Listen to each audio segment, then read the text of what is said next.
आदर, अभिनंदन, आभार। नमस्कार, मैं अर्पिता श्रीवास्तव राय आप सभी श्रोताओं का स्वागत करती हूँ इस आत्मनिर्भर भारत वेबिनार सीरीज में, जो कि वोकेशनल लर्निंग और टीचिंग पर आधारित है।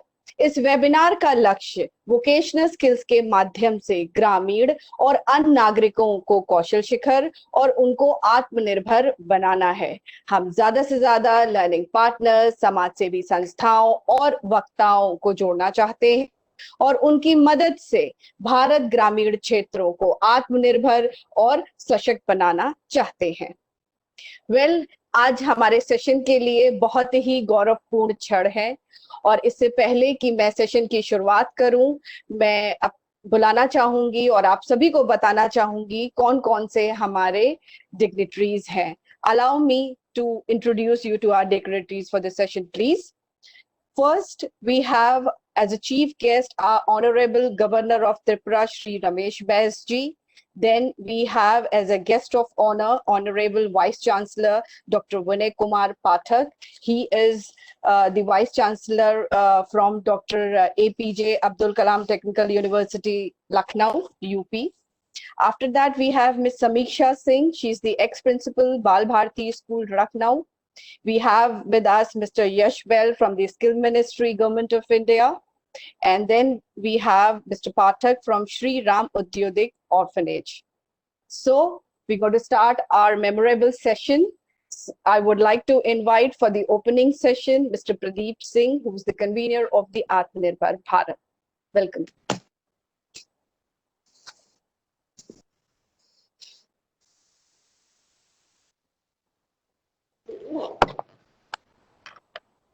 Well, thank you to Arpita ji and thank you to all my team, ANB team for inviting me.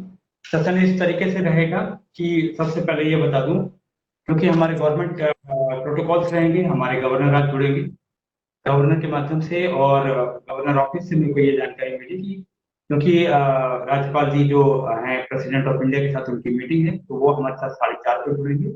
तो हमारे शेड्यूल्स कुछ आगे पीछे हैं, कल में करते रहेंगे हम। अर्पिता जी आपको कब बताती रहेंगे। सबसे पहले समीक्षा जी हमें वोकेशनल एजुकेशन के माध्यम से अपने ऑडियो के माध्यम से बताएंगे। उसके बाद यश जी रहेंगे।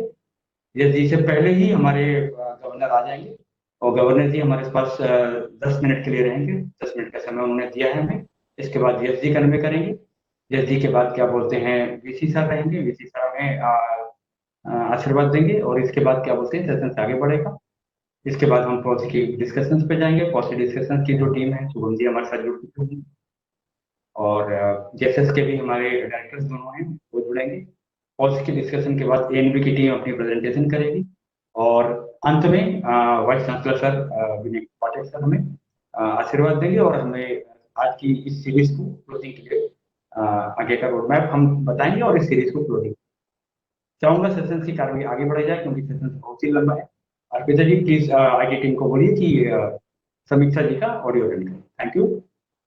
मुश्किल नहीं है कुछ दुनिया में, तू जरा हिम्मत तो कर, ख्वाब बदलेंगे हकीकत में, तू जरा कोशिश तो कर।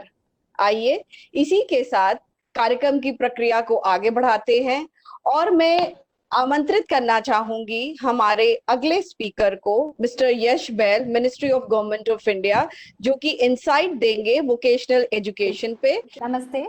I welcome you all to meet yet another eminent person with vast experience in consulting, HR project management and ecosystem. I am pleased to introduce Mr. Yash Bal, an MBA and an economics honors. He has worked with Big Four central government and national think tanks. Currently, he is working on a World Bank project with Ministry of Skill Development and Entrepreneurship for yet another enriching session. We welcome Mr. Yash Bal to this Atmanirbhar webinar series and hand over the WebEx floor to you. Welcome, sir. Over to you. Thank you so much, Gayatri ma'am. मेरी आवाज आ रही है? जी, आ रही है। Okay. तो पहले तो thank you so much Pradeep ji for having me again on this Atmanirbhar series. मैं मेरा आज का जो इशू है, since टाइम की कमी है और काफ़ी सारी चीज़ें समीक्षा मैम ने काफ़ी पॉइंट्स जो वोकेशनल एंड फॉर्मल एजुकेशन के पॉइंट्स कवर किए हैं अपनी सेशन में, जो बायस सर के पहले वाले सेशन में। तो मैं उन पॉइंट्स को फिर से रिपीट नहीं करूंगा। मैं बेसिकली अभी बात करूंगा न्यू एजुकेशन पॉलिसी 2020 और along with that vocational and skilling education, government ministry of skill development का क्या फोकस है। तो दोनों जो फॉर एनईपी है, जो education policy and skill development ministry, उन दोनों का क्या फोकस है और कैसे वो एक दूसरे के साथ काम करते हैं और क्या उनके कॉमन फीचर्स हैं, उनको मैं बस हाईलाइट करूंगा और मेंशन करूंगा। तो शुरू करते हैं न्यू एजुकेशन पॉलिसी। मैं थोड़ा बैकग्राउंड दे देता हूँ। बेसिकली जो नेशनल लिटरेसी मिशन जब शुरू हुआ था 1988 में, उस टाइम जो पूरा सरकार का फोकस था was on school level and mainly teachers, जो इस नेशनल लिटरेसी मिशन को ड्राइव करेंगे और इसको पूरे कंट्री में इम्प्लीमेंट करेंगे। और ये इसमें काफ़ी काम वॉलंटरी बेसिस पे हुआ था, स्पेशली जो स्कूल टीचर्स और रिलेटेड स्टाफ है उनके थ्रू। तो ये 80s एंड अर्ली 90s में ये सिचुएशन रही और बाय 2011 जो नेशनल लिटरेसी मिशन को जब फेज आउट किया गया तो काफ़ी हद तक लिटरेसी लेवल, जो बेसिक लिटरेसी लेवल है हमारे देश में अक्रॉस द कंट्री अगर हम बात करें, तो वो काफ़ी वो मोर देन 20% बढ़ चुका था। मतलब अगर आप देखें 1988 से 2011, मोर देन अ डेकेड की बात है। तो ये मेन इम्पैक्ट रहा है। और नेशनल लिटरेसी मिशन को हम कह सकते हैं फर्स्ट मेजर रिफॉर्म, अगर आप फॉर्मल एजुकेशन का देखा जाए आफ्टर इंडिपेंडेंस, जो एक नेशनल लेवल पे प्लान हुआ था और इम्प्लीमेंट हुआ था। उसके बाद एजुकेशन नेक्स्ट जो लेटेस्ट रिफॉर्म है हमारा new education policy 2020, more than उसको,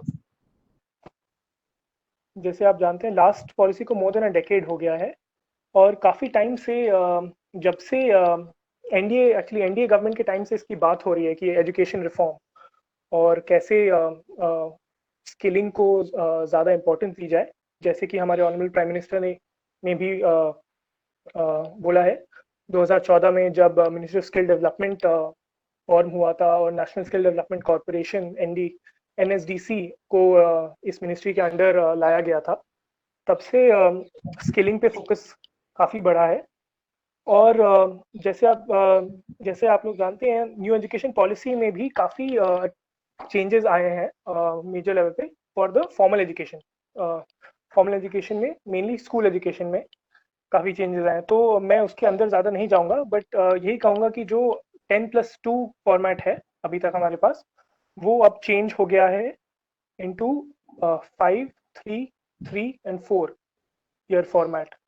तो इसके डिटेल्स मैं नहीं जाऊंगा, बस इतना ही कहूँगा कि बेसिकली स्कूल एजुकेशन को अब 4 पार्ट्स में ब्रेकअप कर दिया है, जिसमें लास्ट जो 4 इयर्स है, ये जो लास्ट 4 है, उसमें बेसिकली लोगों को ऑप्शन दिया जाएगा कि वो वोकेशनल एजुकेशन एंड स्किलिंग की तरफ जाना चाहेंगे या वो फॉर्मल एजुकेशन जिसको हम कहते हैं, जिसको यूनिवर्सिटी एंड कॉलेजेस होते हैं आज की डेट में, जिसको हम कहते हैं, उसकी तरफ जाना चाहेंगे। तो उनको उसके पहले जो उनके 11 साल है उसमें वो डिसाइड कर पाएंगे टेकिंग वेरियस कोर्सेज कि उनको किस एरिया में जाना है, एंड लास्ट 4 इयर्स वो बस उस पर फोकस करेंगे। तो 10+2 अब हट जाएगा कुछ साल बाद, मतलब ये इम्प्लीमेंट होने में टाइम लगेगा, बट इसी डायरेक्शन में गवर्नमेंट जा रही है। और इसमें ऑब्वियसली वोकेशनल एजुकेशन की अगर हम बात करें तो जो स्किल पॉलिसी है वो तो जो फर्स्ट स्किल पॉलिसी 2014 की वही अभी लागू है, बट न्यू एजुकेशन पॉलिसी में कुछ suggestions ministry of skill development and बाकी जो वोकेशनल इकोसिस्टम में जो इंस्टीट्यूशंस हैं और ट्रेनिंग प्रोवाइडर्स हैं और काउंसलर्स हैं, उन्होंने काफ़ी सारे सजेशन दिए थे लास्ट ईयर, जिसमें एमएसडीई भी पार्ट था। तो उसमें के कुछ मेन सजेशंस जो न्यू एजुकेशन पॉलिसी के पार्ट हैं जो स्किलिंग से रिलेटेड है उसको मैं मेंशन करूंगा। तो पहली जो मेन एक सजेशन जो इम्प्लीमेंट हुआ है उस वो है अडल्ट एजुकेशन करिकुलम फ्रेमवर्क, जिसको कहते हैं, जो एनईपी का एक मेजर पार्ट है और एक तरह से एक नया इनोवेशन है। बिकॉज भारत में अभी तक अडल्ट एजुकेशन पे कोई नेशनल लेवल पे कोई ऐसा कुछ स्ट्रक्चर या फ्रेमवर्क नहीं है हमारे पास, और ज़्यादा काम नहीं हुआ है। तो बेसिकली ये फ्रेमवर्क है अडल्ट एजुकेशन के लिए, ताकि जो लोग after passing out of school या इवन कॉलेज अपना स्किल इंक्रीज करना चाहते हैं, अपस्किलिंग जिसको कहते हैं, या फिर अपना प्रोफेशन या सेक्टर चेंज करना चाहते हैं। और ये इम्प्लीमेंट होगा अडल्ट एजुकेशन सेंटर्स AECs के थ्रू, जो एनईपी में मेंशन्ड है। और इसमें 5 डिफरेंट टाइप्स ऑफ प्रोग्राम्स होंगे, जैसे कि फाउंडेशनल लिटरेसी, जो एक बेसिक प्रोग्राम है। दूसरा टाइप ऑफ प्रोग्राम होगा क्रिटिकल लाइफ स्किल्स। इसमें चीज़ें जैसे डिजिटल लिटरेसी, फाइनेंशियल लिटरेसी, ये सब के कोर्सेज होंगे। And third type of program होगा वोकेशनल स्किल्स। तो ये तीन मेन टाइप है, 2 और हैं जो इतने इंपॉर्टेंट नहीं है, बट बेसिकली अडल्ट एजुकेशन में 5 different types of programs offer किए जाएंगे। तो ये तो एक मेजर पार्ट हो गया जो स्किलिंग एंड वोकेशन से रिलेटेड है in the new education policy. Next जो मेजर पॉलिसी लेवल पे स्किलिंग रिलेटेड इनिशिएटिव है इज इंफ्रास्ट्रक्चर रिलेटेड। और ये भी लाइफ लॉन्ग लर्निंग, जैसे कि समीक्षा मैम ने मेंशन किया, life long learning and future of work से रिलेटेड है। तो इस बेसिकली सूटेबल इंफ्रास्ट्रक्चर डेवलप किया जाएगा across the country for enabling life long learning through public institutions. तो जैसे कि आप जानते हैं, फॉर्मल एजुकेशन में इंस्टीट्यूट्स ऑफ एक्सेलेंस हैं और सेंटर्स ऑफ एक्सेलेंस हैं, जैसे कि IITs हैं, कुछ IIMs हैं एंड सो ऑन। तो इन जो प्री एमिनेंट पब्लिक इंस्टीट्यूशंस हैं, इनमें ये शुरू किया जाएगा along with adult education centres. And धीरे धीरे ये all public institutions as well as next phase में प्राइवेट इंस्टीट्यूशंस में स्प्रेड होगा। और ये इंफ्रास्ट्रक्चर क्या होगा एग्जैक्टली, उसमें नेक्स्ट हम बात करते हैं। तो बेसिकली सूटेबल इंफ्रास्ट्रक्चर डेवलप किया जाएगा for vocational education, and technology उसका एक मेजर एस्पेक्ट होगा। तो जब हम टेक्नोलॉजी की बात करें तो 2 मेन एरियाज पे फोकस है पॉलिसी लेवल पे। एक है ICT equipped technologies such as ICT based libraries. तो एजुकेशन इंस्टीट्यूट स्कूल लेवल से लेके यूनिवर्सिटी लेवल तक सारी libraries will be digital and ICT enabled. एक तो ये मेजर फोकस है इंफ्रास्ट्रक्चर में। और दूसरा एक और मेजर फोकस है is learning through online digital media, which includes learning platform, जैसे ऑनलाइन लर्निंग प्लेटफॉर्म होते हैं, जैसे अनअकैडमी हो गया, यूडेमी हो गया एंड सो ऑन। एंड दूसरा है government central government sponsored TV channels. तो ये चैनल्स बेसिकली सैटेलाइट चैनल्स होंगे, जिनके through vocational and skilling education provide किया जाएगा थ्रू आउट द कंट्री। सो ये एक और एरिया है टेक्नोलॉजी का, जिसपे जो पॉलिसी लेवल पे जिसपे काफ़ी काम हुआ है एंड NEP का पार्ट है। मैं लास्ट एक और मेजर फोकस है स्किलिंग एंड वोकेशनल एजुकेशन में, which is also part of NEP, जो है focus on basic literacy and reading। हमारे कंट्री में इंडिया में अभी तक रीडिंग को मतलब पढ़ने की आदत को इतना महत्व नहीं दिया गया है, अगर आप देखें। और इसकी वजह से आई थिंक हमारा जनरल जो एजुकेशन फॉर्मल एजुकेशन सिस्टम है वो to a large extent learning याद करने में, जिसको रोट लर्निंग कहते हैं, पे फोकस करता है। And the outcome is very मतलब मार्क्स ड्रिवन। जो आपका आउटकम है वो खाली मार्क्स के थ्रू ही डिटरमिन होता है। तो जो नया पॉलिसी लेवल पे जो काम हो रहा है, उसका फोकस है कि हम राइट फ्रॉम स्कूल लेवल हम स्टूडेंट्स में रीडिंग एंड लर्निंग का एक इंथुजियाज्म बनाएं। तो बेसिकली इसके अंडर एजुकेशन में ये पॉलिसी लेवल पे दो मेन थ्रस्ट है। एक तो है starting with public institutions and then moving to private institutions. All institutions will have a framework for increasing accessibility to books, चाहे वो बुक्स नॉर्मल हार्ड कॉपी में हो या सॉफ्ट कॉपी हो। दूसरा है फोकस ऑन रीजनल लैंग्वेजेस। तो अभी देखा जाए एटलीस्ट स्कूल लेवल पे अगर आप लाइब्रेरीज में जाएंगे किसी भी चाहे वो पब्लिक हो या even a lot of private institutions, तो रीजनल लैंग्वेजेस में आपके पास ऑप्शंस नहीं होंगे, चाहे अगर आप कुछ सीखना चाहें, मतलब लिमिटेड होंगे। फॉर एग्जांपल अगर आप किसी प्राइवेट स्कूल में जाएंगे और आप you are moving from north to south India, so you will not have the same access and same quality of books available because regional languages पे इतना फोकस नहीं है। सो basically that is another area जो which will help develop a focus on reading and learning। तो ये एक और change innovative idea कह सकते हैं जो पॉलिसी लेवल पे एनईपी नेशनल एजुकेशन पॉलिसी का पार्ट है। तो ब्रॉडली में ये चार चीज़ें जो मैंने आपको मेंशन की पॉलिसी लेवल पे हो रहा है। मैं बस एक लास्ट पॉइंट पे कंक्लूड करना चाहूँगा जो है करियर गाइडेंस एंड काउंसलिंग। तो इस पे एक्चुअली मिनिस्ट्री लेवल पे मैं काम कर रहा हूँ along with FICCI and UNDP India. तो इसमें हमने कुछ सजेशंस दिए थे एनईपी में, और टू सम एक्सटेंट वो इंक्लूड हो गया है। और क्या इंक्लूड हुआ है वो मैं आपको बताता हूँ। बेसिकली न्यू एजुकेशन पॉलिसी के अंडर जो भी इंस्ट्रक्टर्स हैं एंड एजुकेटर्स हैं उनको they will have to undergo a module on counselling and understanding the local market, जिस रीजन में वो बेस्ड है, जिस एरिया या जिस शहर या जिस डिस्ट्रिक्ट में वो बेस्ड है, ताकि वो जो स्टूडेंट्स हैं as well as adult learners हैं under the adult education curriculum framework, उनको सही गाइडेंस दे पाए। बिकॉज अभी अगर देखा जाए तो formal career guidance and counselling हमारी कंट्री में बहुत ही एक लिमिटेड लेवल पे है और थोड़ा और आउटडेटेड भी है।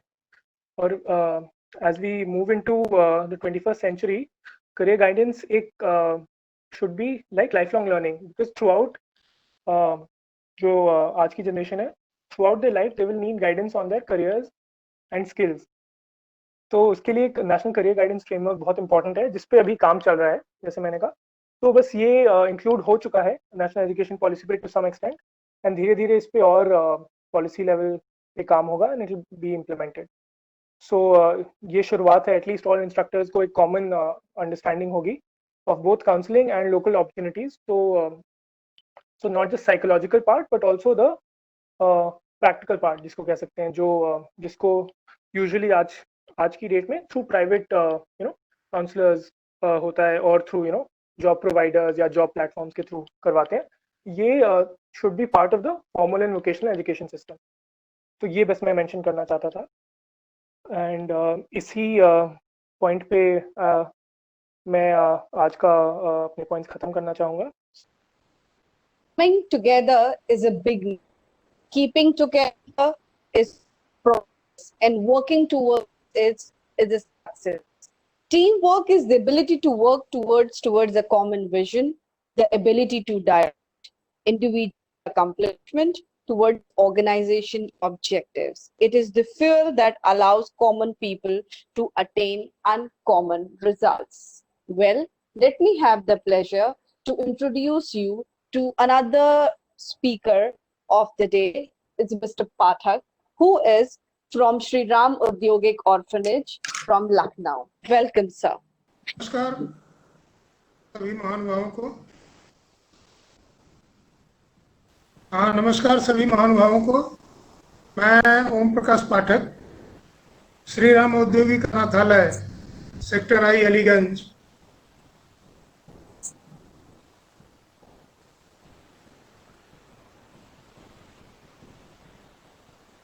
गंज का कार्य प्रभारी के रूप में देखता हूँ। ये बहुत पुरानी संस्था है। संभव है कि ये भारतवर्ष का सबसे पुराना बाल गृह हो। इसकी स्थापना अप्रैल 1911 में अयोध्या की रसूलपुर रियासत के तालुकदार, लखनऊ के सुप्रसिद्ध वकील और कायस्थ पाठशाला समिति इलाहाबाद के उस समय के अध्यक्ष श्री राम बहादुर जी ने अपने पास से 1.5 लाख रुपए और 11 अप्रैल 1911 को इसकी बिल्डिंग का 72 लाटूस रोड पर उद्घाटन उस समय के यूनाइटेड प्रोविंस के lieutenant governor Sir Alexander Leslie Porter ने किया था। इस समय यह संस्था सेक्टर आई अलीगंज में संचालित है। लगभग 110 वर्ष से ये निराश्रित सेवा में वो आवास, भोजन, यथासंभव शिक्षा दीक्षा, तकनीकी जानकारी देने का काम कर रही है। इसकी एक प्रबंध समिति है जो कि संयुक्त प्रांत की सरकार ने नवंबर 1911 में एंडोमेंट ट्रस्ट एक्ट के अंतर्गत बनाई थी। Ex officio chairman district magistrate Lucknow होते हैं और जो गैर सरकारी मेंबर होते हैं एग्जीक्यूटिव के, उन्हीं में से एक मेंबर रूटीन काम को एज ए इंचार्ज देखता है, रूटीन एडमिनिस्ट्रेशन को, जो कि इस समय मैं देख रहा हूँ। इस संस्था के साथ एक चीज और जुड़ी हुई है कि अपने लगभग 110 वर्ष के कार्यकाल में कभी भी संस्था ने राज्य सरकार या भारत सरकार से भी वित्तीय सहायता या अनुदान नहीं प्राप्त किया है और जन सहयोग से, यानी आम आदमी से, जनता से मिलने वाले दान, और चाहे वो सामग्री के रूप में हो चाहे धन के रूप में हो, उसी से संस्था का संचालन होता है। यद्यपि अब धीरे धीरे ये कार्य थोड़ा दुरूह हो रहा है, क्योंकि वो 2015 में जे एक्ट आने के बाद गवर्नमेंट ने जो संवासित निराश्रित बच्चे रहते हैं उनको दी जाने वाली सुविधाओं का स्टैंडर्डाइज किया है और धीरे धीरे उस स्टैंडर्ड को लागू करने का प्रयास भी चल रहा है। तो अब थोड़ा सा जिसे कहें कि वित्तीय संसाधन का अभाव हो रहा है। इधर कोरोना काल में तो खैर और दिक्कत है। इस समय संस्था में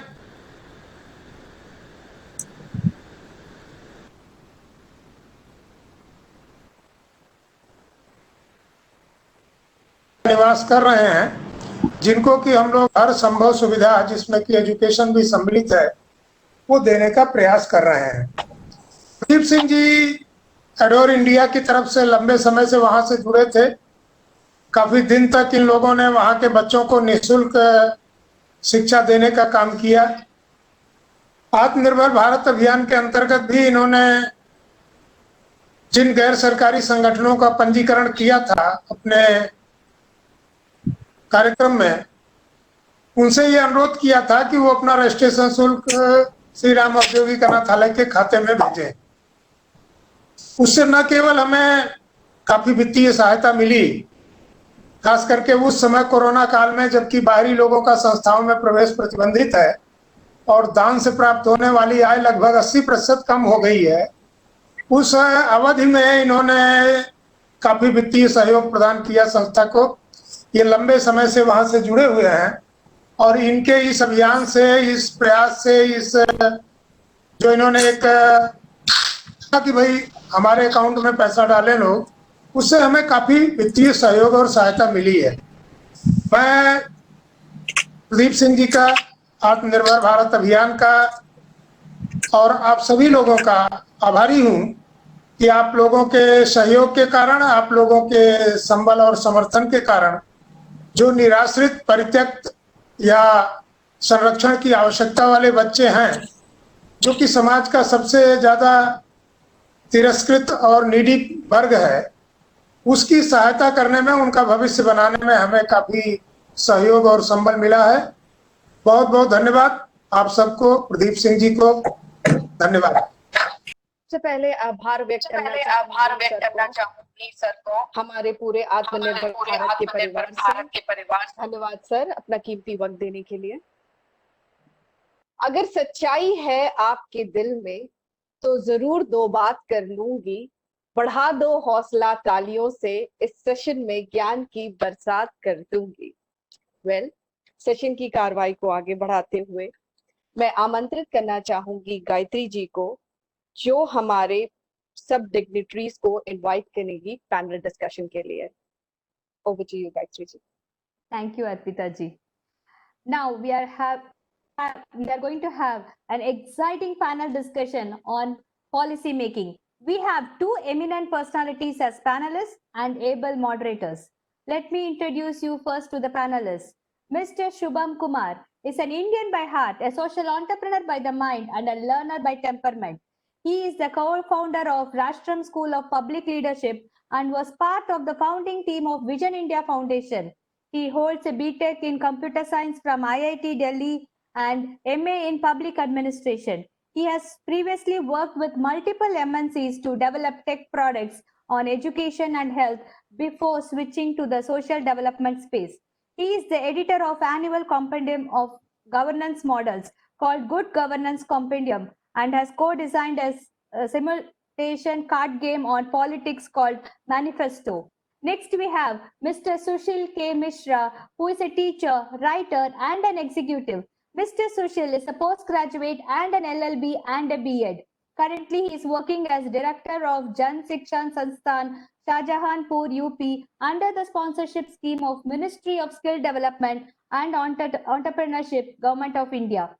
Can you guess who is going to be the moderators? First, we have the convener and creator of our Atmanirbhar webinar series, Mr. Pradeep Ji. Mr. Pradeep Ji did his MBA from ICFAI Bangalore. He is a CSR professional from Institute of Company Secretaries of India. He is also the National Secretary of Jan Akansha, New Delhi, the co-founder of Roots to Bloom, Lucknow, and alumni member of Vision India Foundation. We also have Ms. Josna Kaur Habibullah as our moderator. Ms. Josna Kaur is a social entrepreneur and a philanthropist. She works actively to connect rural youth to jobs in and around their villages as well as in Lucknow. She has also been involved in skill development and creation of self-reliance among women group in rural areas and in Lucknow since 2011. She is also the founder of FICCI FLO Lucknow and Kanpur chapter, founder president of Abad Mango Growers Association, and founder of Maxwell Women Leaders Council. Without much ado, let me hand over the WebEx floor to the team. Welcome you all. Adding to this, Gayatri madam, I would request SG also to join the panelists so that whatever be the policy-wise per se questions will be there, we can discuss. SG, please join the panel. Okay. Thanks, Pradeep. Welcome, sir. नमस्कार सभी को, सुशील Mishra.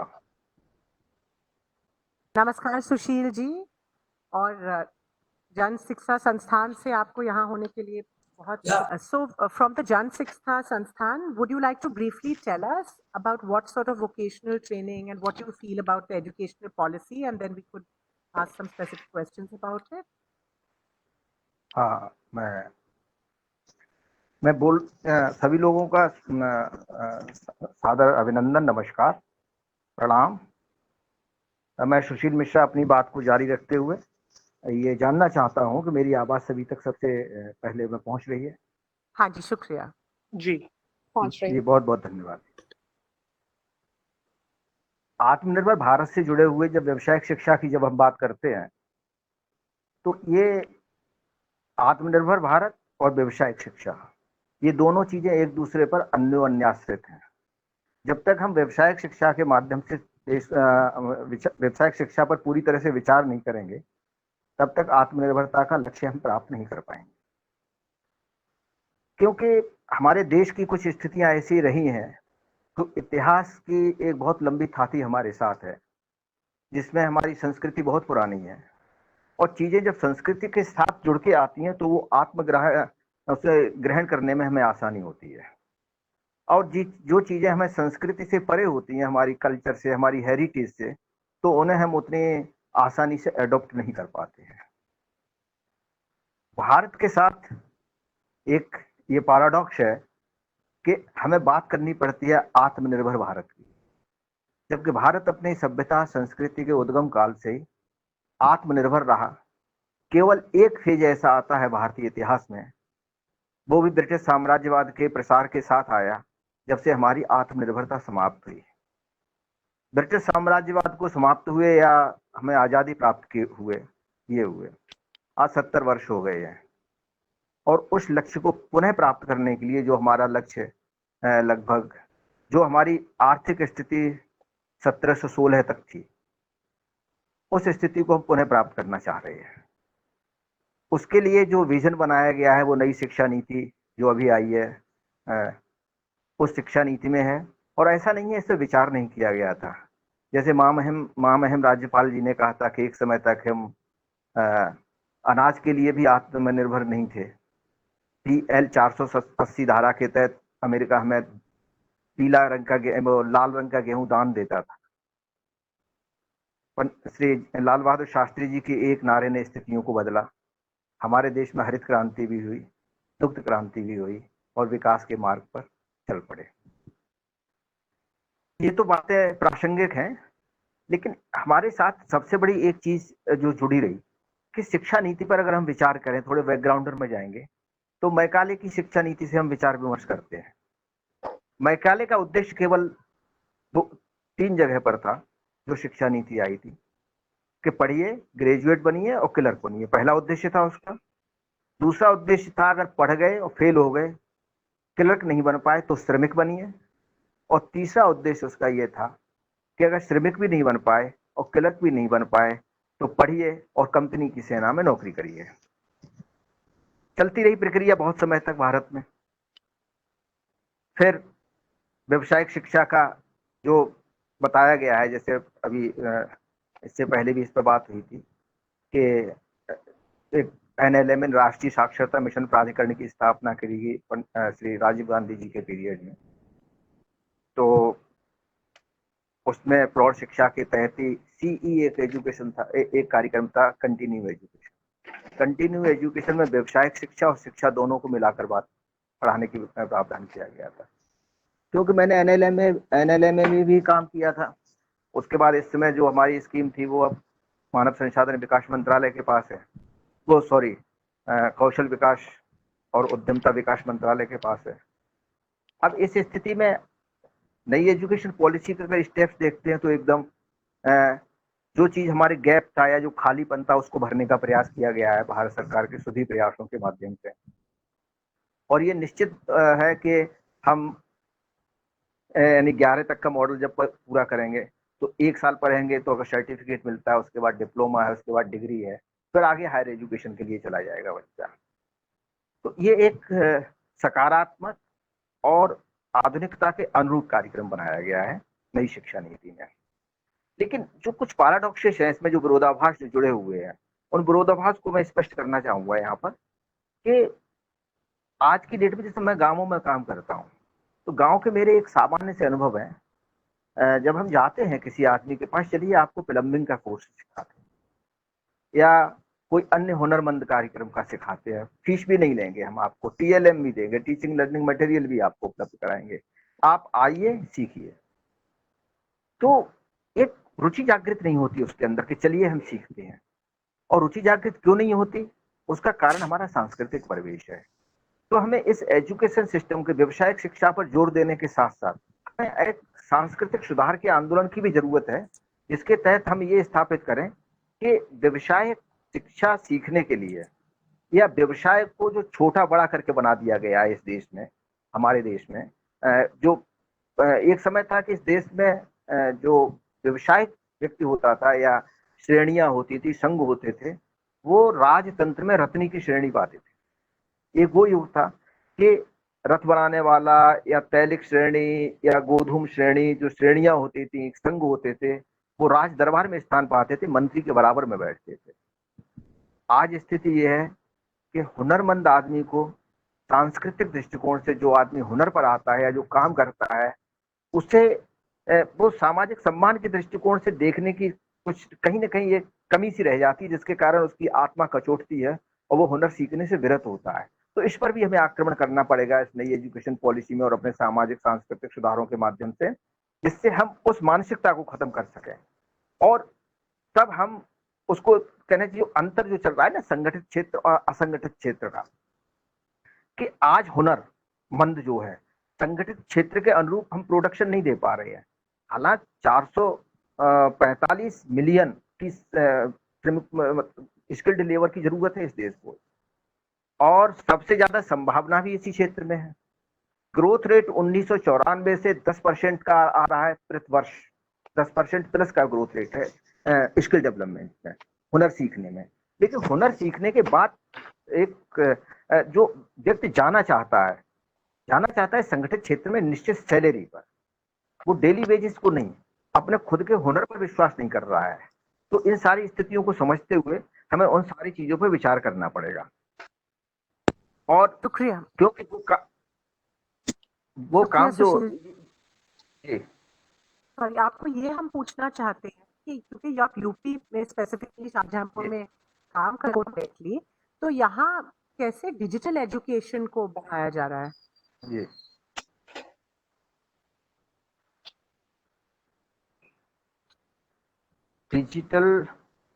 Digital education का अभी जिस क्षेत्र में मैं काम कर रहा हूँ वहां पर डिजिटल एजुकेशन का कोई ऐसा कार्यक्रम नहीं चल रहा है जिससे हम उससे हुनर से जोड़ सकें।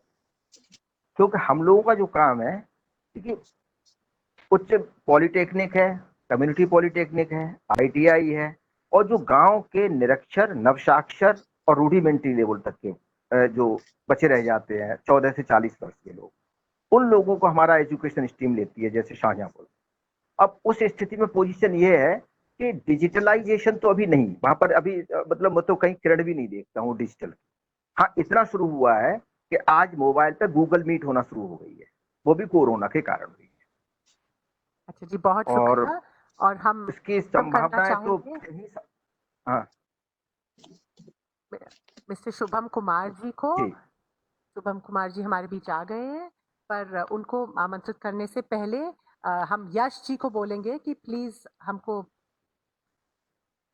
बताइए एजुकेशन पॉलिसी के बारे में, खासकर वोकेशनल पॉलिसी के बारे में। मैकेनिज्म क्या है, ये निगरानी तंत्र क्या है मॉनिटरिंग के लिए?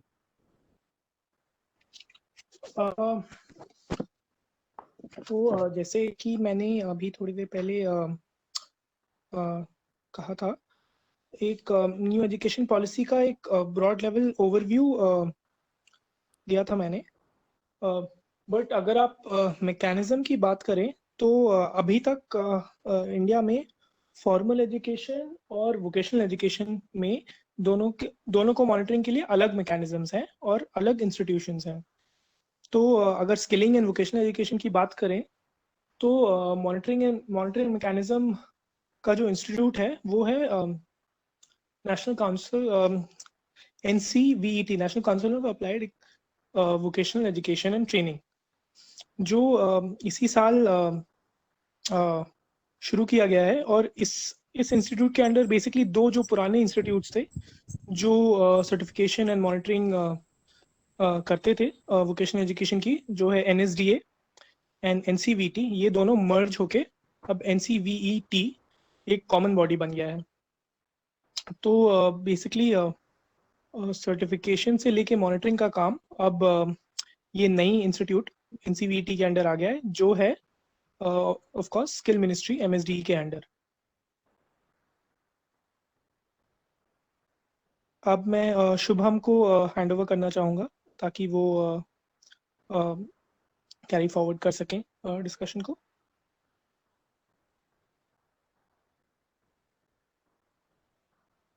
नमस्ते एवरीवन। जी प्रदीप जी, आप कुछ बोल रहे हैं?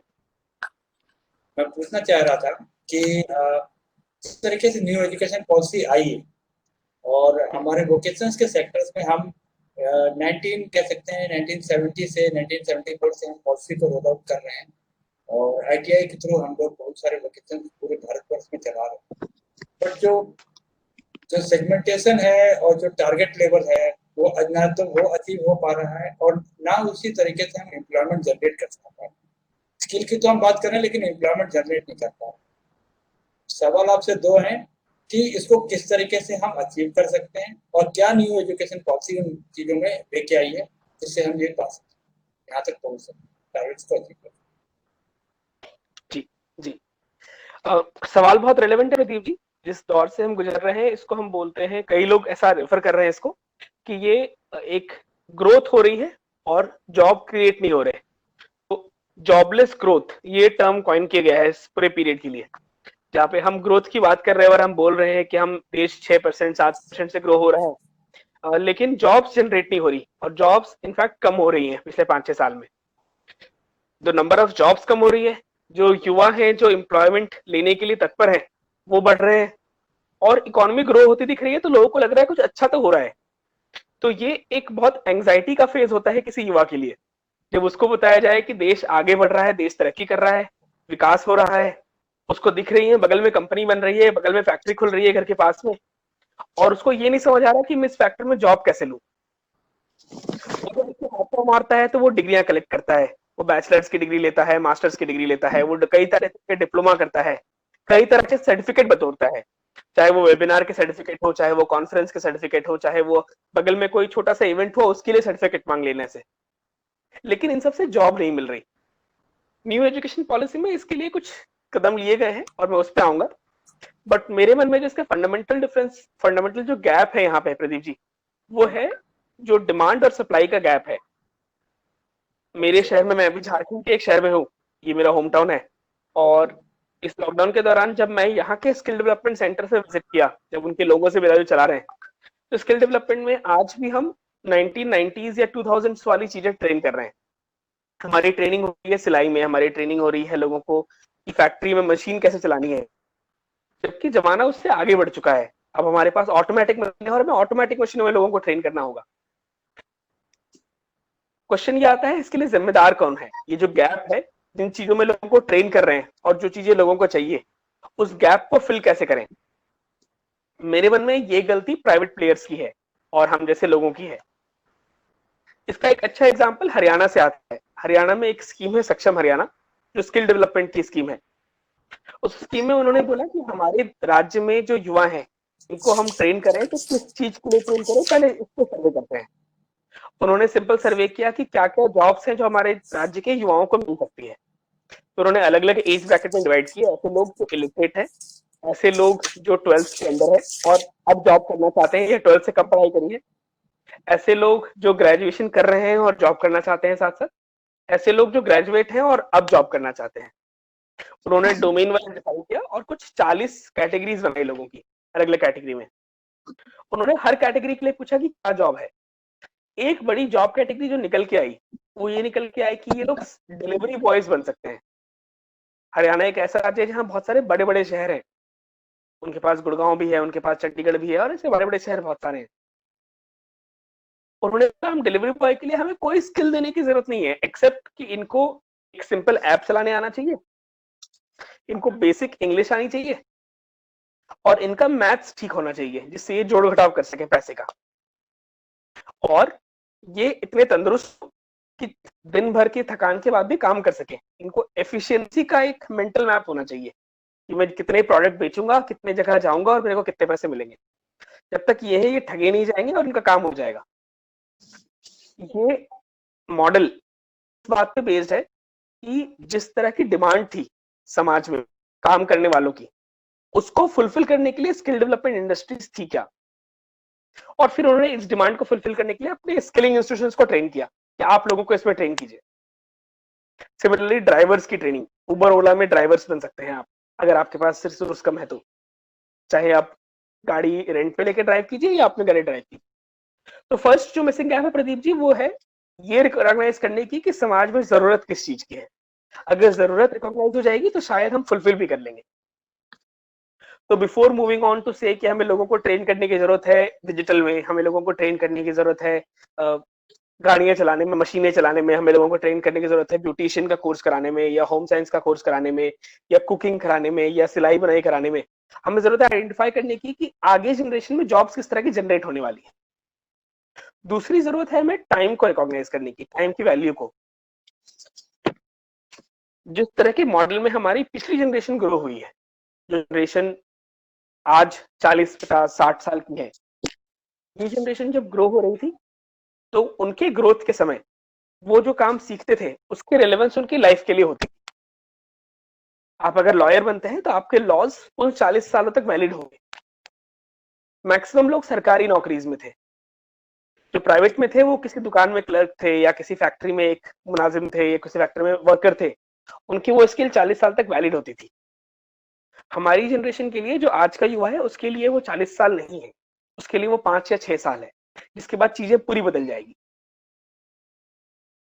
कैनन की एक नाम की एक कंपनी होती थी जो कैमरा बनाती थी, आज वो कंपनी बैंकरप्सी के कगार पे है, सिंपली बिकॉज उसने ये रिकॉग्नाइज नहीं किया कि कैमरे की नीड ही लोगों की लाइफ में खत्म हो जाएगी और फोन रिप्लेस कर लेंगे। जिलेट आज से 5-6 साल पहले बहुत प्रॉफिटेबल कंपनी हुआ करती थी, क्योंकि 10 साल पहले उसने एक पेटेंट लिया था जो फ्लेक्सिबल टिप होता है रेजर का, वो बनाने के लिए। उसने पिछले 5 साल में इनोवेट नहीं किया और आज वो कंपनी कम प्रॉफिट का रेगुलरली रिड्यूस हुआ है 2 सालों में, शेयर मार्केट में 30% डाउन है। ये सब इसीलिए हुआ प्रदीप जी क्योंकि इनोवेशन को समझ नहीं पाए कि किस स्पीड से ग्रोथ आएगी इंडस्ट्री में, और उन्होंने जो ट्रेन किया उनको मन में आया कि हम ट्रेन कर रहे हैं इनको लाइफ के लिए, जबकि वो लाइफ एक इंडस्ट्री के सिर्फ 5 या 6 साल रह गई है आज के जमाने में। हर 5-6 साल में एक नया डिसरप्शन आ रहा है। आज हम बात कर रहे हैं, कंपनीज बात कर रही हैं बच्चों को ट्रेन करने की कंप्यूटर साइंस में, उनको कोडिंग सिखाएंगे।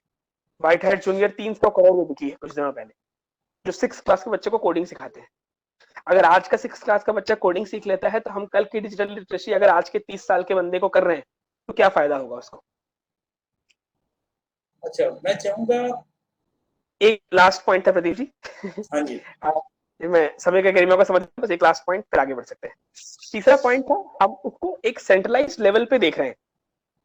हम पूरी स्कीम में सरकार बताती है कि इन 4 चीजों में ट्रेन करें और इन चीजों में ट्रेन किया तभी हम सर्टिफिकेट देंगे या तभी आपको सब्सिडी मिलेगी स्किल डेवलपमेंट इंडस्ट्री चलाने की। पर बंदे की ट्रेनिंग का कॉस्ट जो सरकार ने फिक्स किया है वो सेंट्रलाइज फिक्स किया है। मैं एक मैकेनिक हूं और मैं मैकेनिक का काम जानता हूं, मैं किसी के लिख के दूं कि ये मैकेनिक है, तो बगल वाले दुकान खोलेगा और अपना मैकेनिक का काम करेगा, वो कर सकता है, लेकिन उसको कोई सर्टिफिकेट नहीं मिलता उस बात का, और वो बंदा बिजनेस चला पाता है, वो बंदा एंटरप्रेन्योर बन पाता है, अपनी दुकान खोल के अपना मैकेनिक का काम कर पाता है। लेकिन जब वो मुद्रा लोन लेने जाएगा तो सरकार पूछेगी आपके पास कोई सर्टिफिकेट है क्या ट्रेनिंग का, उसके पास कोई कागज नहीं होता सर्टिफिकेट दिखाने का। इस पूरे को सेंट्रलाइज रखे कि कुछ स्किल डेवलपमेंट की इंडस्ट्रीज होंगी, कुछ यूनिवर्सिटीज होंगी, कुछ सेंटर्स होंगे जो ट्रेन करें और सिर्फ उन्हीं का सर्टिफिकेट वैलिड हो। ये चीज जानी चाहिए प्रदीप जी, क्योंकि उससे हम लिमिट कर रहे हैं अपने स्किलिंग के एफर्ट्स को। ये 3 चीजें मुझे गैप लगती हैं स्किल डेवलपमेंट इंडस्ट्री में करंटली, जो मार्केट की डिमांड्स के हिसाब से सिंक में नहीं है। जी प्रदीप जैसे से मैं सवाल पूछना चाहूंगा क्योंकि जिस तरीके से शुभम जी ने बताया, ये स्किल यूनिवर्सिटी के साथ और स्किल मिनिस्ट्री के साथ भी काम कर रहे हैं, क्या इन चीजों को एड्रेस किया जा रहा है? मतलब हमारे पास जो स्किल आ रहा है या हम जो स्किल ट्रेनिंग कर रहे हैं वो हमारे आज के रिलेवेंट्स में है ही नहीं बिल्कुल, या कह सकते हैं कि हम आगे 10 साल का हम सोच ही नहीं रहे। क्या इस चीज पे काम किया जा रहा है? तो ये एक्चुअली जैसे कि शुभम ने कहा, ये बहुत ही बहुत इम्पोर्टेंट पॉइंट है। और जैसे कि मैंने हाईलाइट किया था, new education policy as well as जो स्किलिंग इकोसिस्टम है, दोनों need to be future looking, because जैसे शुभम ने कहा, आज की डेट में जो भी आपके पास स्किल है या क्षमता है वो 5 या 6 साल से ज़्यादा नहीं चलेगी। इन अ सेंस मार्केट में रेलेवेंट नहीं होगी अगर आप एक रेगुलर चाहे वो प्राइवेट सेक्टर जॉब में है। तो स्किल मिनिस्ट्री की अगर बात करें तो उसके अंदर जो डिस्कशंस होते हैं मिनिस्ट्री के अंदर भी, और उसकी मिनिस्ट्री के जो रिलेटेड इंस्टीट्यूशंस और ऑर्गेनाइजेशंस हैं, जैसे नेशनल स्किल डेवलपमेंट कॉर्पोरेशन हो गया, फिक्की हो गया आउटसाइड द गवर्नमेंट, यूएनडीपी हो गया, यूनिसेफ हो गया, जिनके साथ हम काम करते हैं, उन सब ने ये पॉइंट रेज किया है कि जो स्किलिंग हमारा इकोसिस्टम है पूरा इस देश में, right from the ITI level to जो skill universities, national skill universities जिसको कहते हैं, जो 3 शुरू हो गई हैं, जो BWOC एंड MWOC कोर्सेज करती हैं, वो अभी भी एक तरह से आउटडेटेड है। तो मैं अग्री करूंगा कि इसमें काफी इसमें काम सही डायरेक्शन में शुरू हुआ है, बट अभी काफ़ी काम बाकी है to bring it up to date with जैसे बाकी देशों में जहाँ वो इसके लिए एजुकेशन सिस्टम स्ट्रांग है, जैसे कि सिंगापुर हो गया या फिर साउथ कोरिया हो गया, उस लेवल पे लाने के लिए। मैं एक लास्ट पॉइंट ऐड करना चाहूँगा।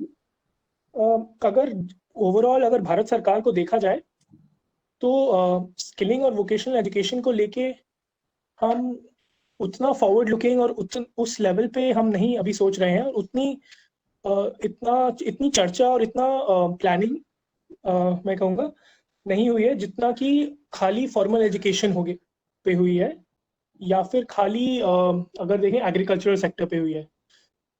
तो स्किलिंग बेसिकली मेरे कहने का मतलब है कि स्किलिंग और वोकेशन को उतना इम्पोर्टेंस आज की डेट में भी मतलब बातों में दिया जा रहा है, बट ऑन द ग्राउंड और इम्प्लीमेंटेशन प्लान लेवल पे सॉरी अभी भी नहीं दिया जा रहा है। तो ओवरऑल मैं अग्री करूँगा शुभम के पॉइंट से, और ये इशू मैं भी हाईलाइट करूँगा कि अगर आप भारत सरकार के पास जाओ या PMKVY मिशन है जो लार्जेस्ट स्किलिंग प्रोग्राम है मिनिस्ट्री ऑफ स्किल डेवलपमेंट का, उसमें अगर आप जाओ तो एज अ ट्रेनिंग प्रोवाइडर आपको गवर्नमेंट से NSDA से एक सर्टिफिकेट चाहिए होगा, not to be a training provider. And जैसे शुभम ने कहा, अगर आप कोई स्किल सीखना भी चाहते हो और उस स्किल को जाके यूज करके सपोज आप एक कारपेंटर बनना चाहते हो, तो जहाँ पे भी आप जाओगे अगर वो पब्लिक या गवर्नमेंट इंस्टीट्यूट है तो वो आपसे वो कागज मांगेंगे, सर्टिफिकेट मांगेंगे फॉर सर्टिफिकेशन, और वो सर्टिफिकेशन के बिना आपका आप वो गवर्नमेंट इंस्टीट्यूशन का या लोन का या स्कीम का आप फायदा नहीं उठा पाएंगे। तो ये एक बहुत बड़ा ये एक लूपहोल है मैं कहूँगा, और ये एक स्ट्रक्चरल प्रॉब्लम है, और इस पे एक्चुअली काम चल रहा है मिनिस्ट्री में भी एंड मिनिस्ट्री ऑफ एजुकेशन में भी एंड मिनिस्ट्री ऑफ लेबर में भी, बट अभी ये इम्प्लीमेंट होने में आई फील कुछ समय लगेगा।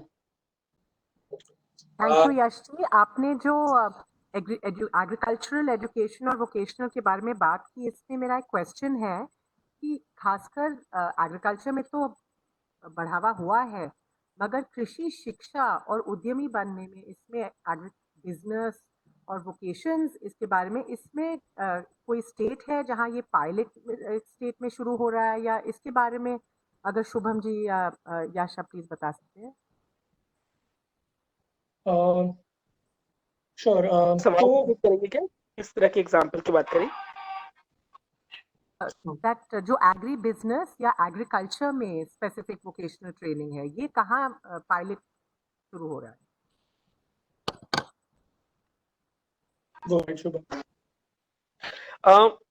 तीन तरह के इंस्टीट्यूट्स एग्रीकल्चर में मिलते हैं, उनको स्किल डेवलपमेंट के रूप में माना नहीं जाता है अभी, बट वो स्किल डेवलपमेंट का भी काम करते हैं। एक अपने एग्रीकल्चर यूनिवर्सिटीज हैं, दिल्ली में एक एग्रीकल्चर का बड़ा यूनिवर्सिटी है पीसा करके, और अदरवाइज हर स्टेट में एग्रीकल्चर की अपनी यूनिवर्सिटीज होती है। वो एक यूनिट है जो एग्रीकल्चर में लोगों को ट्रेन करती है। जो दूसरी बड़ी यूनिट है वो एग्रीकल्चर में एंटरप्रेन्योर्स बनाने के लिए है, जो यूथ को एग्रीकल्चर में मोटिवेट करती है। इनके एग्जांपल्स में एग्रीकल्चर के रिलेटेड इंक्यूबेटर्स आते हैं। तो UNLTD दिल्ली में है जो एग्रीकल्चर या एग्रो एंटरप्रेन्योरशिप को बहुत प्रमोट करता है। मुंबई में एक आनंद लाडसरिया जी हैं, उनकी अपनी वेंचर कैपिटल फर्म है, वो एग्री एंटरप्रेन्योर्स को बहुत प्रमोट करती है। ऐसे कुछ एग्जांपल्स हैं, और एग्जांपल्स चाहे तो दे सकते हैं। जो थर्ड और रिलेवेंट है एग्रीकल्चर के लिए वो है एग्रीकल्चरल इकोसिस्टम्स। अपने देश में एग्रीकल्चर में जो लोग स्किल लेबर के रूप में जाना चाहते हैं उनके लिए अभी कोई समाधान नहीं है, क्योंकि एग्रीकल्चर में लेबर्स की स्किलिंग के लिए कुछ भी नहीं है। एग्रीकल्चर में जो है हमारे पास वो है एग्रीकल्चर में जो लोग घुसना चाह रहे हैं, जो फंडामेंटली, एक मिनट होल्ड कीजिए।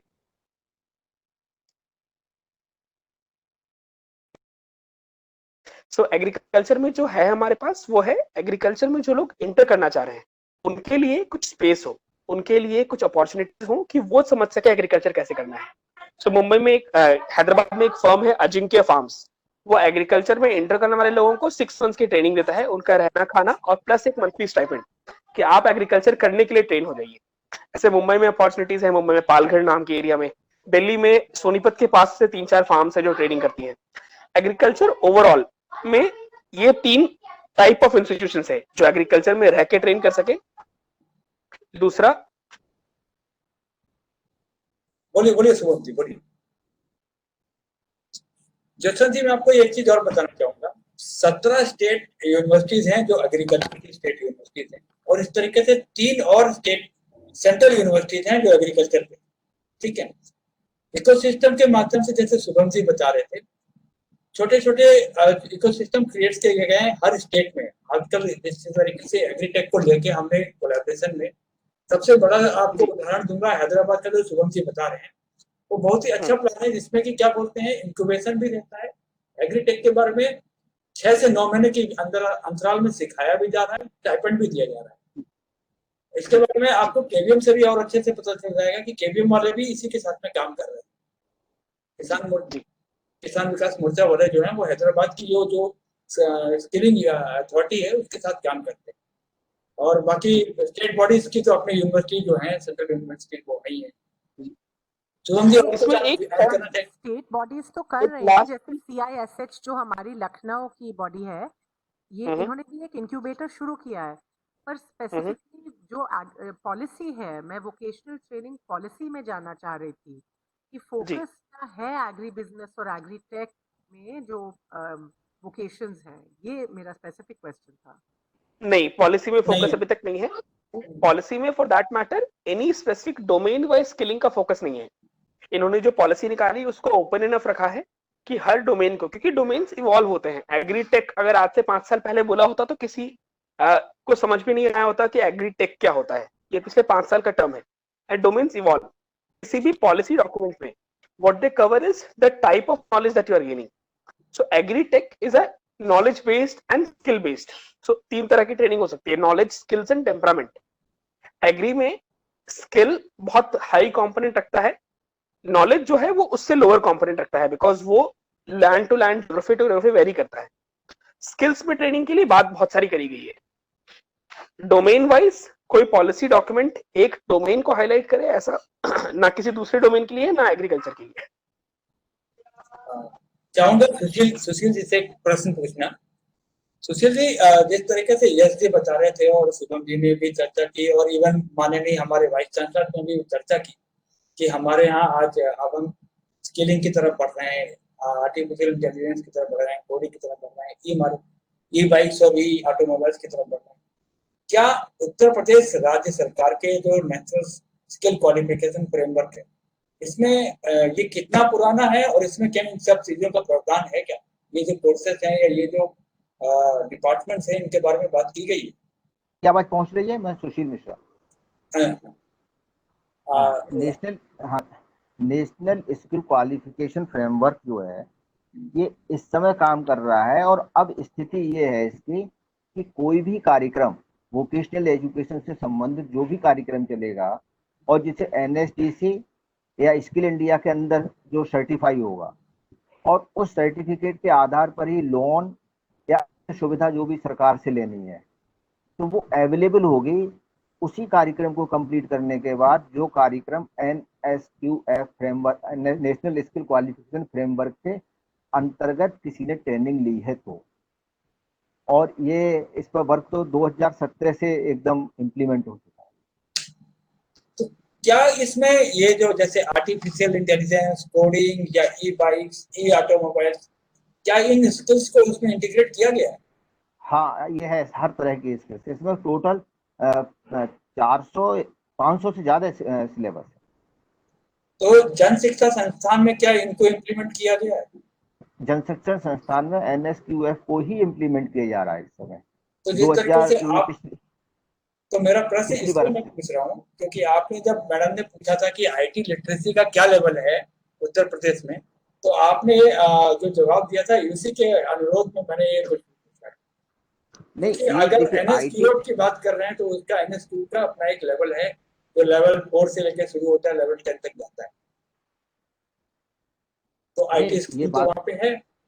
हाँ, नहीं, IT स्किल है हमारे यहाँ, लेकिन बात जैसे एक स्पेसिफिक जब गांवों तक पहुंचने की बात करते हैं ना, तो वो चीज IT की अप्रोच या IT जैसे डेटा एंट्री ऑपरेटर है, एक कोर्स चल रहा है, 11 महीने का कोर्स है NSQF में, ठीक है।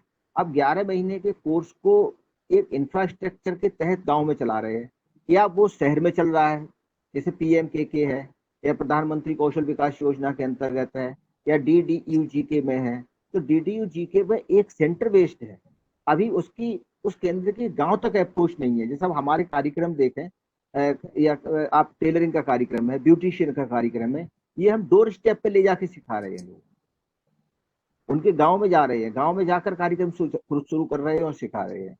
अब क्या, अगर एक गांव के बच्चे को किसी डिजिटल कार्यक्रम की सूचना जानकारी लेनी है तो उसे गांव से शहर में आना पड़ेगा। ये एक अंतर है, इसलिए वो अप्रोच अभी तक वहां तक जो पहुंच रही है फुटकर अप्रोच पहुंच रही है, एक बल्क की अप्रोच नहीं है। जबकि आप कटिंग टेलरिंग ले लें या ब्यूटिशियन ले लें या प्लम्बिंग ले लें, ये बल्क अप्रोच है गांव तक पहुंचने की। मैं ये कहना चाह रहा था। सुबोध जी, एक क्वेश्चन आपसे मैं सवाल पूछना चाह रहा था। अगर हम बात करें दक्षिण भारत की, केरला की बात करें या महाराष्ट्र की बात करें, तो वहां के गांव में हम ये शिक्षा प्रदान कर पा रहे हैं जी। लेकिन उत्तर भारत की बात करें या पश्चिम भारत की बात करें तो हम ये कुछ हद तक नहीं कर पा रहे हैं। क्या कारण है? एक तो ऐतिहासिक रीजन है प्रदीप जी। इतिहास में पिछले अगर 100 सालों के इतिहास की बात करें या 200 सालों के इतिहास की बात करें तो केरला और तमिलनाडु ट्रेडिशनली डेवलप्ड स्टेट्स रहे हैं।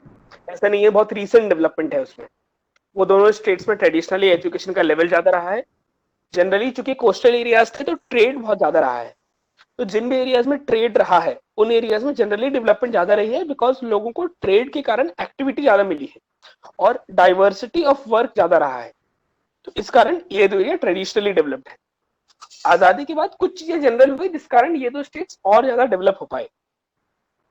एक तो लोगों का कल्चर ऐसा था। तो अगर मैं नॉर्थ इंडिया में बात करूं तो जो रिसोर्स है वो लिमिटेड है। The land that is available per unit पर person is much lesser in the state of say Uttar Pradesh or Bihar or even say the central part of Madhya Pradesh. On all these areas, the unit population density is much higher. For the beginning of India's journey after independence, we were heavily dependent on land for our development. The industrial penetration was too low. और जो industries थी वो हमारी British सरकार ने खत्म कर दी थी। तो जो लोकल इंडस्ट्रीज थी वो हमने खत्म कर दी। डिपेंडेंसी सिर्फ लैंड पे आ गई। We became a primarily agricultural nation और लैंड पर यूनिट पॉपुलेशन बहुत कम हो गई। तो उस कारण वो एक पेरिनियल साइकिल हो गया, एक विशियस साइकिल हो गया, इसमें आपको रिसोर्सेज कम मिल रहा है और पैसे कमा रहे हैं। दूसरी जो चीज हुई वो जिस तरह की पॉलिटिक्स हुई नॉर्थ इंडिया और साउथ इंडिया में, फ्रीबीज दोनों जगह बटे, नॉर्थ इंडिया में भी साउथ इंडिया में भी। लेकिन अगर आप जयललिता का नाम सुनेंगे और अगर आप डीएमके को देखेंगे या फिर आप तमिलनाडु में कम्युनिस्ट पार्टीज या कांग्रेस को देखेंगे, जो दो मेजर वहां पे रूलर्स रहे हैं, वहां के जो मेजर पॉलिटिशियंस रहे हैं, उन लोगों ने दो सेपरेट यूनिट्स मान लिए अपनी ग्रोथ के, अपने कुर्सी के दो अलग अलग पहुए मान लिए। एक जो पिलर बना वो बना मास जनता, जिनको बहुत सारे फ्रीबीज देके, बहुत सारी चीजें फ्री में, टीवी से लेके चावल तक सब कुछ फ्री में देके उनको अपने साथ लेकर आए। तो दूसरा बहुत बड़ा साइड था वो इंडस्ट्रियल साइड था, जिसमें वो इंडस्ट्रीज को बहुत सारा सपोर्ट करके, इंडस्ट्रीज को बहुत सारे फाइनेंशियल सपोर्ट, बहुत सारे लैंड लेबर फ्री में अवेलेबल कराना, पोर्ट्स की डेवलपमेंट, उन सब के थ्रू फायदा दिया। नॉर्थ इंडिया में इस तरह की पॉलिटिकल पार्टीज नहीं आई। जो बीएसपी थी वो कास्ट बेस्ड थ्रू आउट रही, जो एसपी है वो थ्रू आउट कास्ट बेस्ड रही। बिहार में जब लालू प्रसाद यादव थे, उसके बाद जब नीतीश कुमार आए, ये सब कास्ट बेस्ड रहा। तो इस कारण जो लोकल इंडस्ट्रीज थोड़ी बहुत बची हुई थी, जो अलीगढ़ के ताले फेमस थे, जो यूपी में कुछ जगहों की चूड़ियां फेमस थी, बिहार में जो मसाले की मंडियां थी, मसाले के मिल्स थे, तो शुगर केन चीनी की फैक्ट्रियां थी, जो ब्रिक्स का बिजनेस था, उन सबको ग्रो करने का इंसेंटिव नहीं था इनके पास, बिकॉज फाइनेंसेस वहां से नहीं आते थे। जो तीसरा बड़ा रीजन रहा इसका, वो जनरल नॉलेज के प्रति लोगों का फोकस रहा। जो इंडिया का ग्रोथ का चार्ट अगर देखेंगे कि कौन से एरिया में पर कैपिटा इनकम कितनी है, और इंडिया के एजुकेशनल इंस्टीट्यूट्स की डेंसिटी देखेंगे, बहुत सिमिलर ग्राफ निकल के आता है। और वो ग्राफ वेस्ट और साउथ की तरफ टिल्टेड होता है। वेस्ट में एजुकेशनल इंस्टीट्यूट ज्यादा है इंडिया के वेस्ट में, और वहां का डेवलपमेंट ज्यादा है। ईस्ट में एजुकेशनल इंस्टीट्यूट्स कम है और डेवलपमेंट कम है। इस कारण आज की डेट में जो दिल्ली की पॉपुलेशन हम 4 करोड़ के आसपास मानते थे एनसीआर की, वो में सिर्फ 2.5 से 3 करोड़ के आसपास है, क्योंकि 1 करोड़ लोग मूव आउट कर गए हैं इस पूरे लॉकडाउन की ड्यूरेशन में। इसमें अकाउंटेड नंबर कुछ 60 लाख के आसपास है, but the experts say it is around 1 crore is currently not in Delhi, and that's also the decrease in pollution of Delhi right now.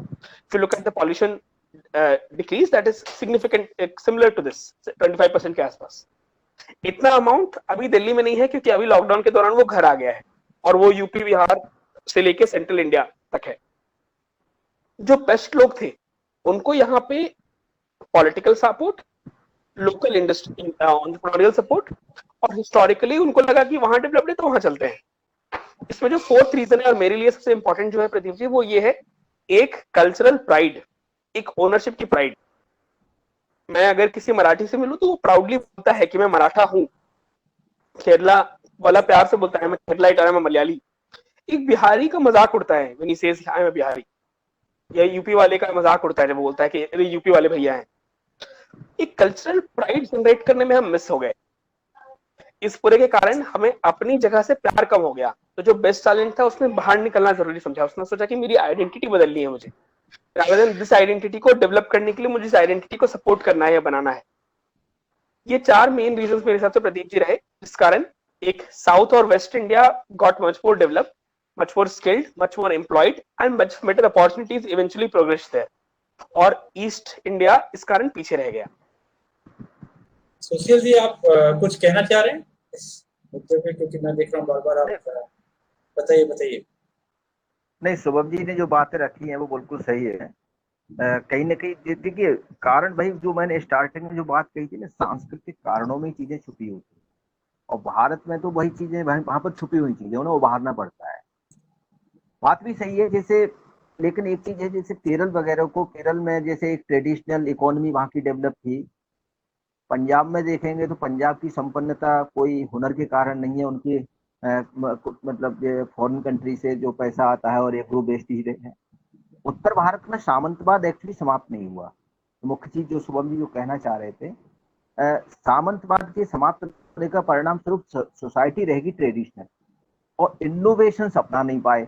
और आज की डेट में भी जो इनोवेशन है, जैसे हुनर के प्रति एक इनोवेशन आइडिया ले लें, तो वो चीज नहीं है. देखिए, चाहे तो हमारे घर में खाना बनाने वाला है, या जूता पर पॉलिश करने वाला एक आदमी हो जिसपे हम बात करते हैं, या हम मोटरसाइकिल की अपनी मरम्मत कराने जाते हैं हुनर वाले आदमी के पास, या नाई से बाल कटवाने जाते हैं, कोई भी प्रैक्टिकल है.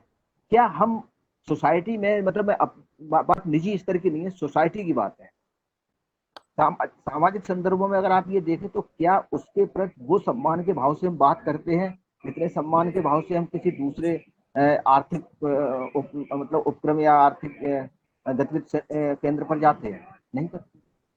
शिक्षक छोटा भी है चाहे बड़ा है, उसके प्रति सम्मान का भाव अलग होता है. लेकिन जो वोकेशनल एजुकेशन का ट्रेनर है उसके प्रति वो चीज नहीं है जो चीज एक फॉर्मल एजुकेशन सिस्टम में. मुख्य चीज ये है कि इस सारी विचारधारा को आज सुगठित करने की जरूरत है. उस जरूरत पर विचार भी किया जा रहा है, ऐसा नहीं है, उस विचार चल रहा है.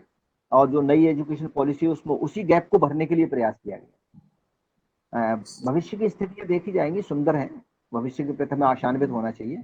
जो मुख्य अंतर जो भारत की व्यवस्था में या हुनर के संदर्भ में रहा है, वो मैंने ये महसूस किया है कि हम जो हुनर की जो फैक्ट्री की जो आवश्यकता जिस हुनर की है, और हमारे पास जो हुनर उपलब्ध है, या जो वोकेशनल ट्रेंड जो पर्सन हमारे पास है, और जिस वोकेशनल ट्रेंड पर्सन की फैक्ट्री को जरूरत है, उसके बीच का गैप नहीं भर पा रहे हैं हम कहीं ना कहीं. क्या भले कितनी भी प्लानिंग कर ले हैं, जो गैप है उस गैप को भरना पड़ेगा हमें. मानूंगा. सुशील जी, कंक्लूड करते हुए मैं चाहूंगा कि आप ये बताएं कि तरक्की का रास्ता क्या? देखिए, तरक्की का रास्ता तो हुनर ही है इस समय. यह कि इस माध्यम से एक जो बात जो स्टार्टिंग में महामहिम राज्यपाल जी ने कही थी ना, कि एक दशक चीन का रहा, जर्मनी का रहा, पहले ब्रिटेन का था, एक जमाने में जैसे बदलते रहे, अब वो दशक इंडिया का है. और इंडिया का वही है कि एक मुझे एक देश का उदाहरण याद आ रहा है, स्विट्जरलैंड का. एक जमाना था कि हाथ बनाने जो घड़ी हाथ में बांधने वाली जो घड़ी होती थी, वो सबसे ज्यादा स्विट्जरलैंड में बनती. बहुत छोटा सा देश था, पूरे विश्व को घड़ियां देता था, है?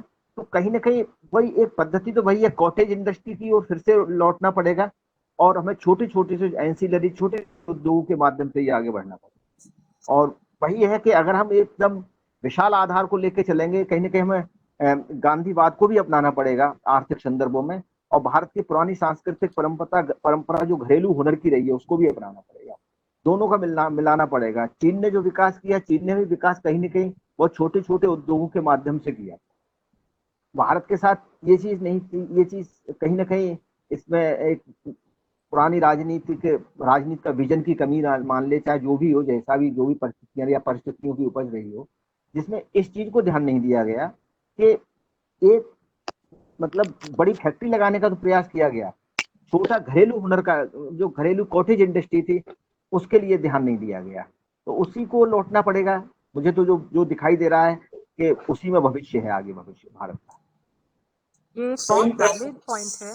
सेम प्रश्न मैं यश जी से पूछना चाहूंगा। यश जी, तरक्की का रास्ता क्या?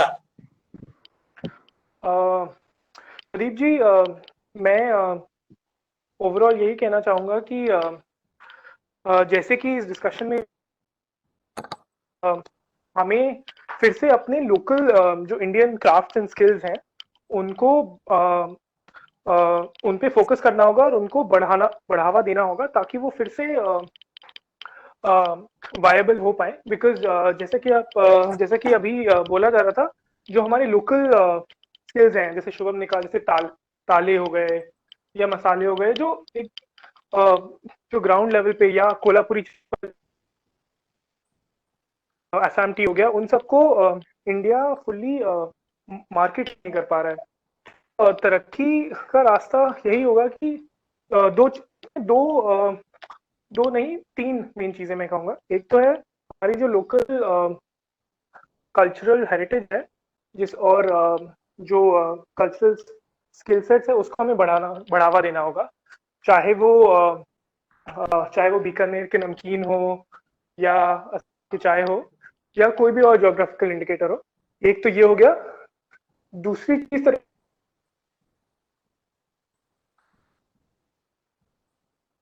एजुकेशन है, उसको हम नए वर्ष में लाना होगा और अप टू डेट लाना होगा, keeping in mind and 21st century skills, जिसकी हमने बात की थी आज।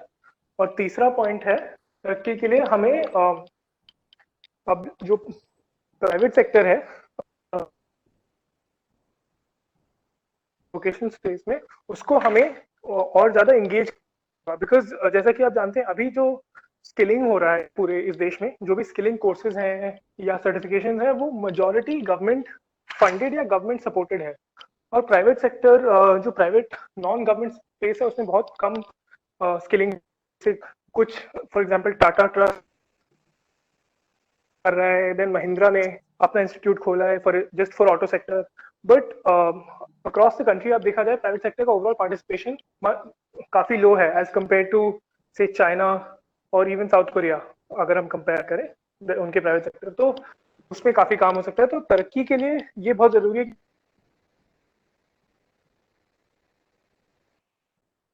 ज़्यादा फ्रीडम है। तो ये तीन ब्रॉड एरियाज हैं मेरे हिसाब से जो जरूरी हैं तरक्की के लिए।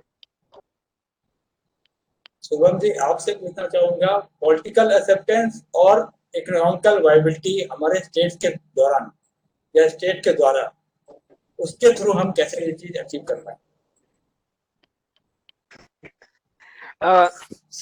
प्रदीप जी, जब हम बड़े हो रहे थे तो उस्ताद वर्ड बहुत पॉपुलर हुआ करता था। हर जने को एक उस्ताद चाहिए होता था, पड़ोस में कोई उस्ताद होता था जिससे जाके कुछ सीख सकते थे। हमें उन उस्तादों की रिस्पेक्ट वापस चाहिए होगी, और वो उस्तादों की रिस्पेक्ट तब आएगी जब इसका पॉलिटिकल बेनिफिट हो, और पॉलिटिकल बेनिफिट तब होगा जब उसका एक आउटकम दिखे। तो अगर हमारे स्किल डेवलपमेंट इंडस्ट्री या हमारे स्किल के जो प्रैक्टिशनर्स है वो अपने आप को उस्ताद बना पाए, वो अपने आप को प्रैक्टिशनर कम ट्रेनर बना पाए, कि उनको डोमेन की नॉलेज भी हो, वो चीजें करना भी जानते हो और उनको ट्रेन करना भी आता हो, तो पॉलिटिकल एक्सेप्टेबिलिटी आएगी।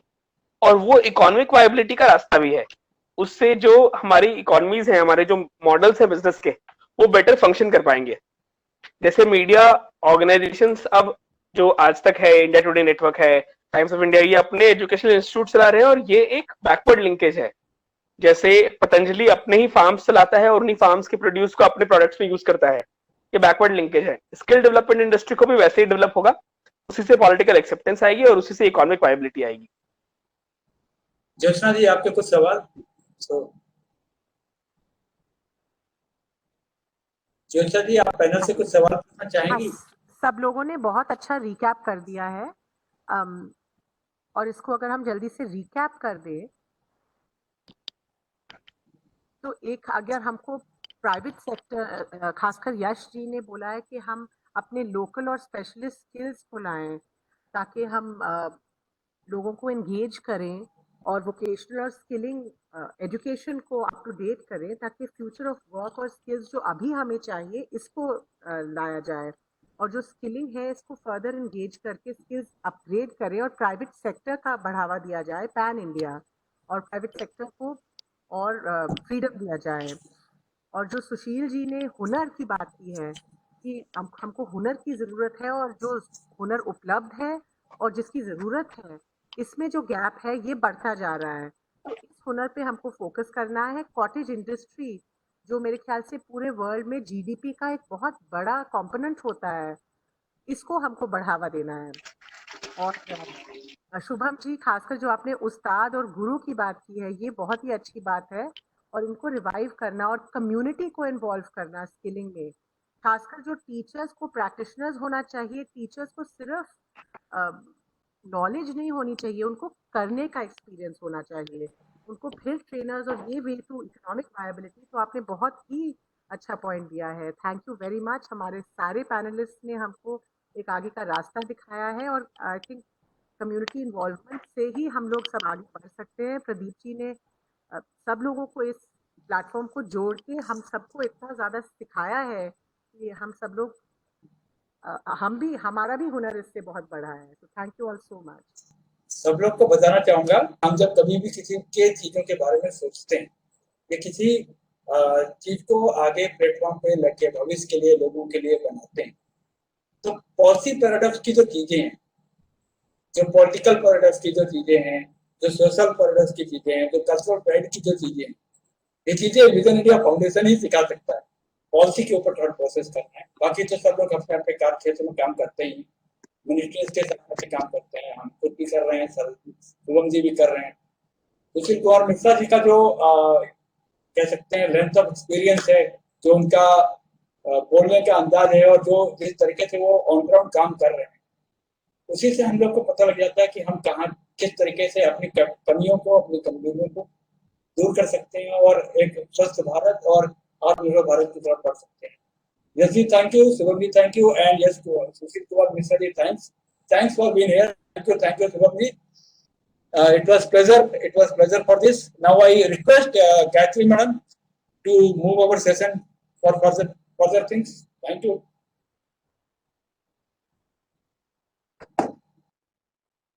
Thank you, Pradeep ji. The past 6 weeks had been very, very memorable. Every day we look forward to the clock striking at 4 p.m. What's new we are going to learn today? What a wide variety of topics we listened to. We benefited from amazing ideas, thoughts, and wisdom from wide-ranging professionals, philanthropists, and luminaries who are achievers in their own fields. I think all the thoughts expressed by them can be chronicled into a nice book. On behalf of Atmanirbhar Bharat team, I thank each and every dignitaries who have graced this Atmanirbhar Bharat platform. Now I request IT team to play the video. Of all our 6 sessions.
ये हिम्मत और मेहनत का जमाना है, ये हिम्मत और मेहनत का जमाना है। अपनी मेहनत से कुछ तो कर दिखाना है। ये हिम्मत और मेहनत का जमाना है, ये हिम्मत और मेहनत का जमाना है।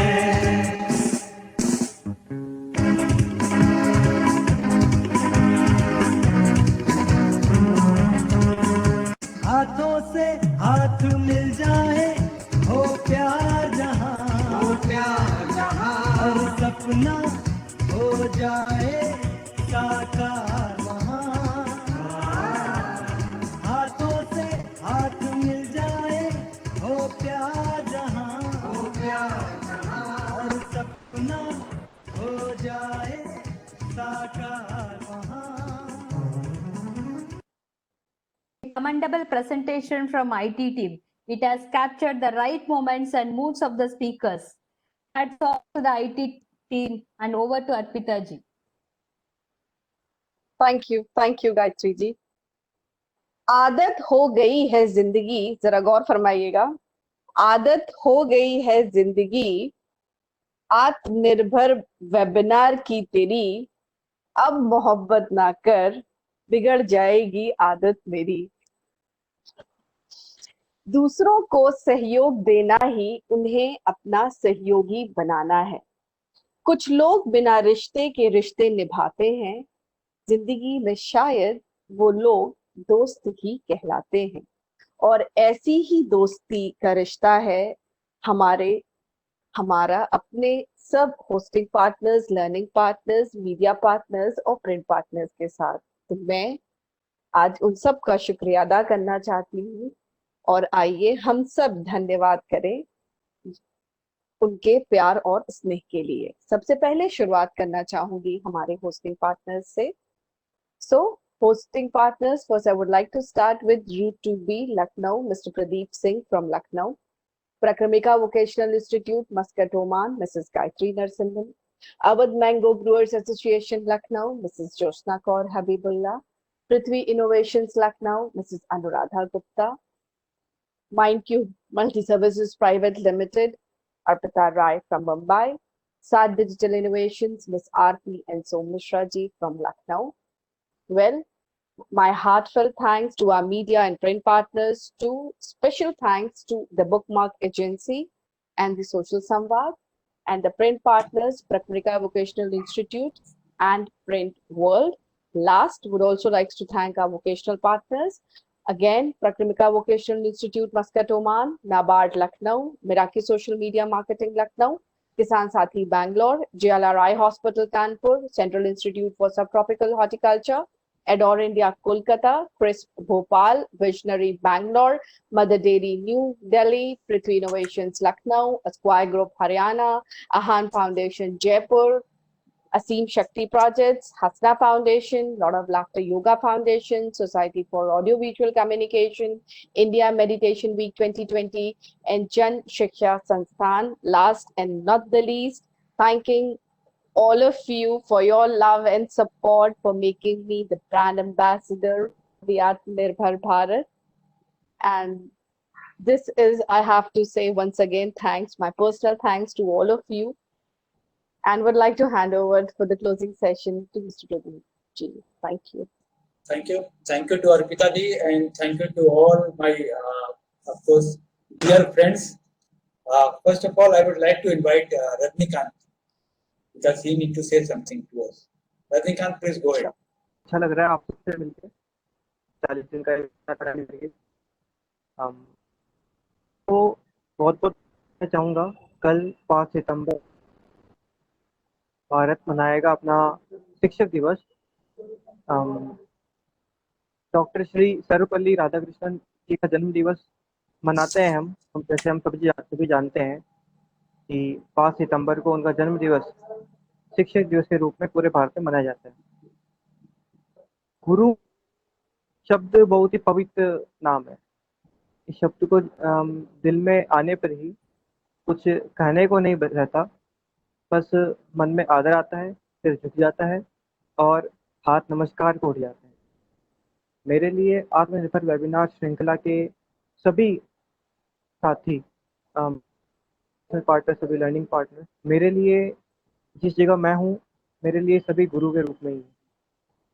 मैं कबीर दास जी के दोहे से सभी को धन्यवाद कहना चाहूँगा।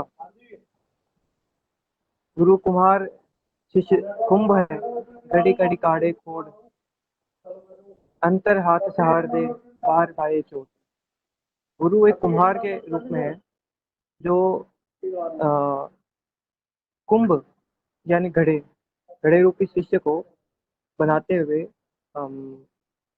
अंदर से सहारा देता है, बाहर थपकी देता है और सारी खोट निकालता है।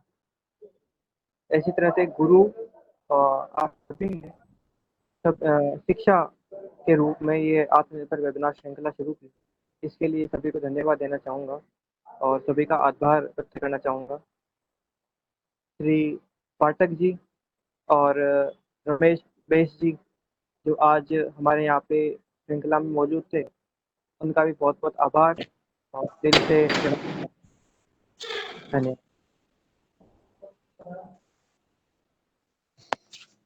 धन्यवाद सभी को। और आज रजनीकांत सवेरे भावुक हो गया था। रजनीकांत बोला कि क्या बोलते हैं सर,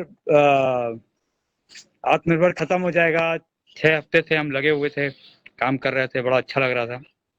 तो मैं आप सबको ये बताना चाहूँगा कि भारत वेबिनार सीरीज जो वोकेशनल एजुकेशन पे समाप्त हो जाएगी।